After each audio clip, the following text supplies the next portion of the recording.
안녕하세요. 박우용 노무사입니다. 이번 시간에는 사용자가 꼭 지켜야 하는 노동법률 및 인사노무관리 사항에 대해 살펴보겠습니다. 근로계약서부터 해고까지 사용자가 가장 자주 놓치는 노동법 기준은 무엇일까요? 처음 근로계약서 작성 체결에서부터 마지막 해고에 이르기까지 기본적인 14가지 사항들에 대해서 알아보겠습니다. 근로기준법에 따르면 근로계약의 체결 및 변경 시에 임금 및 소정근로시간 등 법적 기재사항을 모두 명시하여 반드시 서면으로 작성하여 근로자에게 교부하여야 합니다. 중요한 것은 최초 입사 시뿐만 아니라 임금 인상처럼 변경사항이 있을 때에도 반드시 새로운 근로계약서를 작성하여 교부하여야 하니 꼭 기억하시기 바랍니다. 예를 들어 일단 1회 보고 근로계약서는 나중에 쓰자고 하고 근무를 시작했는데 이후 퇴사 과정에서 임금, 근로시간, 휴게시간을 두고 다툼이 생기는 경우가 있습니다. 이때 서면 근로계약서가 없으면 사용자도 근로자도 불필요한 분쟁에 휘말릴 수 있으니 처음부터 명확하게 작성, 교부하는 것이 중요합니다. 참고로 기간제 및 단시간 근로자의 경우 근로계약 기간, 근로일별, 근로시간 등 법적인 기재사항을 모두 명시하여 작성, 교부하여야 하는데 이를 위반하게 되면 위반 항목당 과태료가 부과될 수 있기 때문에 유의하시는 게 좋겠습니다. 이러한 근로계약서를 포함하여 임금대장, 고용, 해고, 퇴직에 관한 서류, 휴가에 관한 서류 등 근로계약에 관한 중요한 서류들을 3년간 보존해야 합니다. 이러한 서류 보존 의무 위반 시 과태료가 부과될 수 있는데 과태료 부과 여부를 떠나서 서류들을 잘 보존해두면 분쟁 발생 시 원만한 해결에 도움이 되기 때문에 관련 서류들을 잘 보관하는 것이 노사 모두에게 모두 도움이 될 거라고 생각합니다.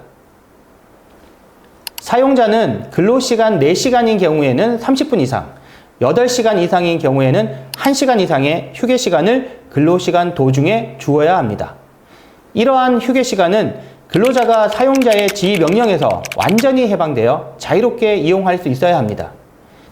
휴게시간은 근로시간에 포함되지 않기에 임금 지급 의무도 없지만 만약 휴게시간에 근로를 하였다면 연장근로수당을 지급해야 하는 경우도 발생하기도 합니다. 이러한 문제들은 특히 서비스 업종에서 많이 발생되고 있습니다. 여기서 실시간 질문 하나 읽어보겠습니다. 닉네임 치킨집 사장님이십니다. 저희 가게는 휴게시간을 정해두었지만 실제로는 손님이 오면 바로 응대해야 하거나 전화가 오면 받아야 하는 경우가 있습니다. 이것도 휴게시간이 맞나요? 라고 질문을 주셨는데요. 이런 경우에는 형식상 휴게시간이라고 되어 있어도 실질적으로 자유롭게 이용한 시간으로 보기 어려울 수 있습니다. 이것은 휴게가 아니라 대기시간에 해당하게 되며 대기시간은 근로시간에 해당합니다. 그래서 현장에서는 대기시간이 아닌 휴게시간을 명확히 하고 보장하는 것이 필요합니다. 상시 근로자 5인 이상 사업장에서 일반 근로자의 법정 기준 근로시간은 1주 40시간, 1일 8시간입니다. 당사자 간에 합의를 하여 이러한 법정 기준 근로시간을 초과하는 연장 근로를 할 수 있는데 1주간에 12시간 한도로 연장 근로가 가능합니다. 1주의 기간은 7일의 기간을 의미하는데 이 기간 동안에는 법정 기준 근로시간과 연장 근로를 포함하여 최대 52시간까지는 근무할 수 있지만 1주 52시간을 넘어서 근무하게 되면 연장 근로 한도를 위반하게 되어 벌칙이 적용되기 때문에 장시간 근로를 하는 사업장에서는 이 점에 유의하시어 근로시간 단축을 위한 노력을 할 필요가 있습니다. 상시 근로자 5인 이상 사업장에 근로자가 연장 근로, 야간 근로를 하였을 경우에 사용자는 통상임금의 50%를 가산하여 지급하여야 하고 휴일 근로를 하였을 경우에는 8시간 이내는 50%를 가산, 8시간 초과는 100%를 가산하여 지급하여야 합니다. 이러한 법정 가산수당은 임금체불 사건에서 자주 다루어지고 있는데 대부분의 사업장에서 이러한 가산임금을 월급 안에 포함하는 포괄임금 형태의 근로계약을 많이 체결하고 있는 것이 현실입니다. 그렇다면 월급 안에 연장근로수당이 포함되어 있다고 적어두면 실제로 연장근로수당을 더 지급하지 않아도 될까요? 고용노동부에서는 현행법과 판례를 반영한 포괄임금 오남용 방지 지도 지침을 마련하여 2026년 4월 9일부터 시행 중에 있습니다. 이 지침에서는 임금대장과 임금명세서에 기본급과 각종 수당을 구분하여 기재하고 실제 근로한 시간에 상응하는 연장, 야간, 휴일 근로수당을 산정 지급해야 한다는 기본 원칙을 제시하고 있습니다. 특히 현장에서 활용되고 있는 고정 OT 약정을 체결한 경우에도 약정한 금액이 실제 근로시간에 따른 법정 수당보다 적을 때는 그 차액을 지급하여야 한다고 명시하였습니다. 예를 들어 근로계약서에 월급에 연장 근로수당이 포함되어 있다고 적어두었다고 하더라도 실제 근로시간을 계산해 보니 법정 수당보다 적게 지급된 경우라면 그 차액을 추가로 지급해야 할 수 있습니다. 이러한 지침의 내용에 따라 임금 관리가 이루어져야지 불필요한 분쟁을 예방할 수 있으니 잘 숙지하시면 좋겠습니다. 사용자가 임금을 지급할 때는 현금 원화로 근로자 본인에게 직접 매달 한 번 이상 정해진 일자에 급여 전액을 지급해야만 합니다. 이 네 가지 원칙 중 하나라도 어기게 되었을 때는 임금체불이라고 하는데요. 임금체불이 발생하게 되었을 때 사용자에게 적용되는 벌칙이 최근에 법 개정으로 강화되었습니다. 그래서 2026년 10월 8일부터는 5년 이하의 징역 또는 5천만 원 이하의 벌금이 적용되게 됩니다. 임금명세서는 단순히 급여 총액만 적어서 교부하면 되는 걸까요? 그렇지 않습니다. 기본급, 각종 수당, 공제 내역, 그리고 계산 방법까지 근로자가 확인할 수 있도록 구체적으로 기재하는 것이 중요합니다. 사용자가 임금을 지급할 때는 근로자에게 임금의 구성 항목, 계산 방법, 공제 내역 등을 적은 임금명세서를 교부하여야 합니다. 특히 출근 일수, 시간 등에 따라 달라지는 연장, 야간, 휴일 근로수당과 같은 법정 가산수당들이 있는 경우에는 그 계산 방법 등을 모두 기재하여야 합니다.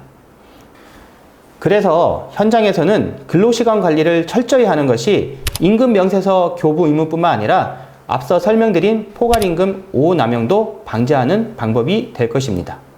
사용자는 근로자가 사망 또는 퇴직한 경우에 그 지급 사유가 발생한 때부터 14일 이내에 임금, 보상금, 그 밖에 일체의 금품을 지급해야 합니다. 이 기한을 금품 청산 기일이라고 하는데요. 당사자 간 합의에 의하여 기일을 연장할 수는 있어도 이러한 합의가 없다면 퇴직일로부터 14일 이내에 무조건 모든 금품이 청산되어야만 합니다.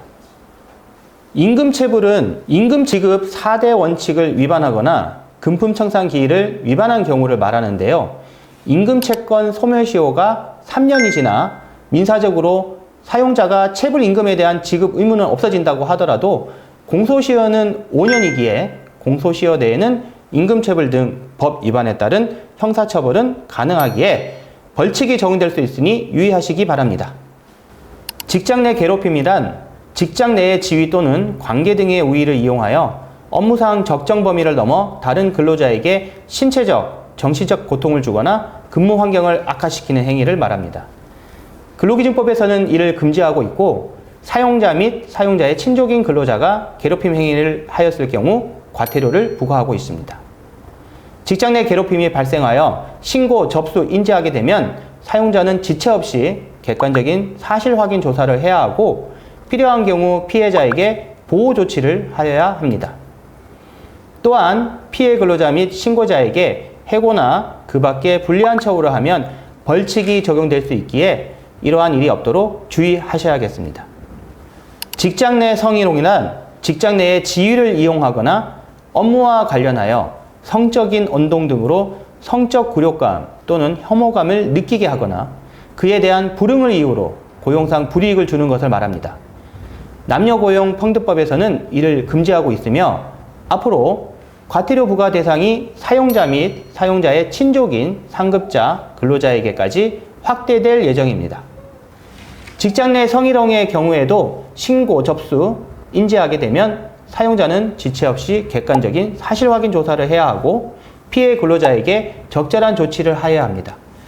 또한 조사 과정에서 알게 된 비밀을 누설하거나 피해 근로자 및 신고자에게 불리한 처우를 하면 과태료 또는 벌칙이 적용될 수 있습니다. 참고로 직장 내 성희롱 예방 교육은 연 1회 이상 1시간 이상 반드시 실시해야 하며 대표자를 포함하여 모든 근로자들이 교육을 이수하여야만 합니다. 실시간 질문 하나 더 읽어보겠습니다. 닉네임 해고하고 싶어 님이십니다. 저는 근로자 5명 이상인 사업장의 사업주입니다.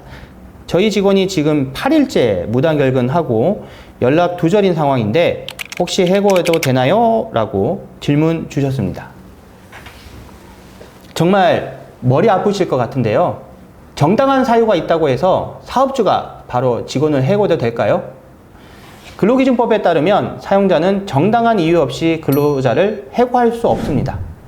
무단결근 8일째이면 사실상 그 근로자는 근로의사가 없는 것으로 간주될 수 있어 사직한 것으로 처리가 가능할 수 있습니다. 이러한 경우 사직 처리가 아니라 해고 처리를 할 수도 있는데요. 사회 통념상 무단결근 8일이면 징계해고의 정당한 사유로 인정된다고 보는 것이 타당하다고 보여집니다.